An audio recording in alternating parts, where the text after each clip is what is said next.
ndaimbongoenda kuchechi asi ndisina kuponeswa. Ndakazototaurirwa nezvemurume anonzi Jesu. Ndokuona kuti chinhu chikutaurika pakapa chinhu ichi handina kumbobvira ndakachita muupenyu hwangu. Handina kumbobvira ndakatendeuka, handina kumbobvira ndakagamuchira Jesu. Chinhu chiri kutaurika apa ichi handichizive ichi. Shoko raMwari kuna Corinthians rinoti kana munhu ave muna Kristu rinoti ava chisikwa chitsva. Kureva kuti munhu ave muchisikwa chitsva kana awana chechi. Munhu anoitwa mutsva kana ava muna, noti muchechi. Vanhu vanoti mazana ndakazowana chechi yangu. Ndozvinoita vanhu. Mazana ndakaona chechi yangu. Chechi kwangu kwatinopinda inini. Ende chechi kwedu takawanda. Muri manje. Zvinongonakidza munhu so kwei kuchechi kwedu takawanda. Kwei mazana ndakaona chechi. Kuchechi kwedu kune vanhu vane motikari. Mazana ndakaona chechi. Chechi yachona mufundisi wedu anochena zvisingamboiti.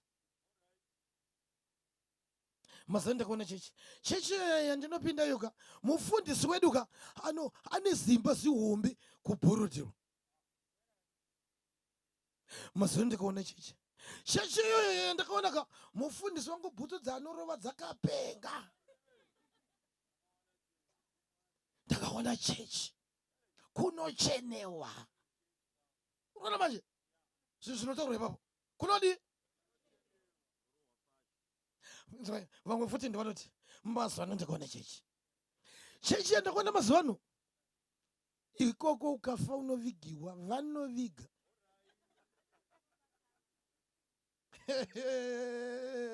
Hallelujah. Rega ndikutaurira inhema dzaSatani dzisika nemusoro wese. Isu takakura vana mai vedu vachititaurira kuti kana vabva kurufuka vaiuya vachitaurira kuti kurufuka takatenda kwamainhengi uko ndivavigwa ende hazange munhu iyeye. Motikari zvadzai dzakaita kuita ivhu nemarara avigwa. Avigwa. Haleluya. Aiwazve chavaviga ibhodhi maaigara. Vanhu vanga vakaunganira bhodhi yake. Iye munhu wachona yeye aenda wachona yeye vanga vakaunganira bhodhi yake. Saka vanhu vanga vakaunganira bhodhi yake vanga vakawanda tazvinzwa. But rega ndikutaurire kuwanda kwevanhu vakaunganira bhodhi yako hazvikuendese kudenga. Hazvikuendese kudenga.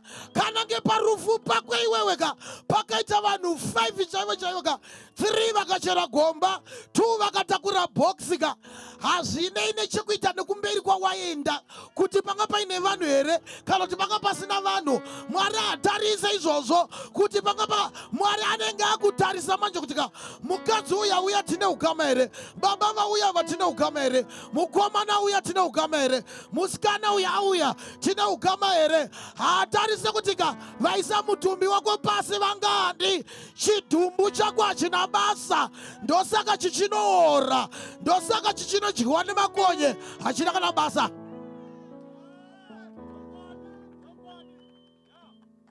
Hachina kana basa. Regera kutsvaga zvokuti kune vanhu vakawanda. Regera kutsvaga zvokuti handanyorwa zita, saka ndofunga inini ndatova memba. Haleluya. Memba dziri kuenda kudenga izvozvi. Dzatiri kuti memba ndo dzakagamuchira Jesu. Ndivavigwa. Amainingi vavigwa hazange munhu yei. Ende unoziva soka. Vamwani vototika parufu ipapo. Parufu ipapo vamwani vototika iyi ndo chechi yekupinda. Vakomana unopindira kuti vanhu vakawanda. Vanhu vakawanda. Ukafa uchipinda chechi yakati unovigwa zvisingaite. Rega ndikutaurire kuvigwa hakuna kukosha. Kune nyaya yakakosha kumberi. Kumberi kune nyaya yakakosha kwaunenge wakunosangana nemurume wesimba, murume anonzi Jesu Kristu, anenge akutarisa manje kuti aone kuti tine ukama here, gara takazivana here uchiri panyika.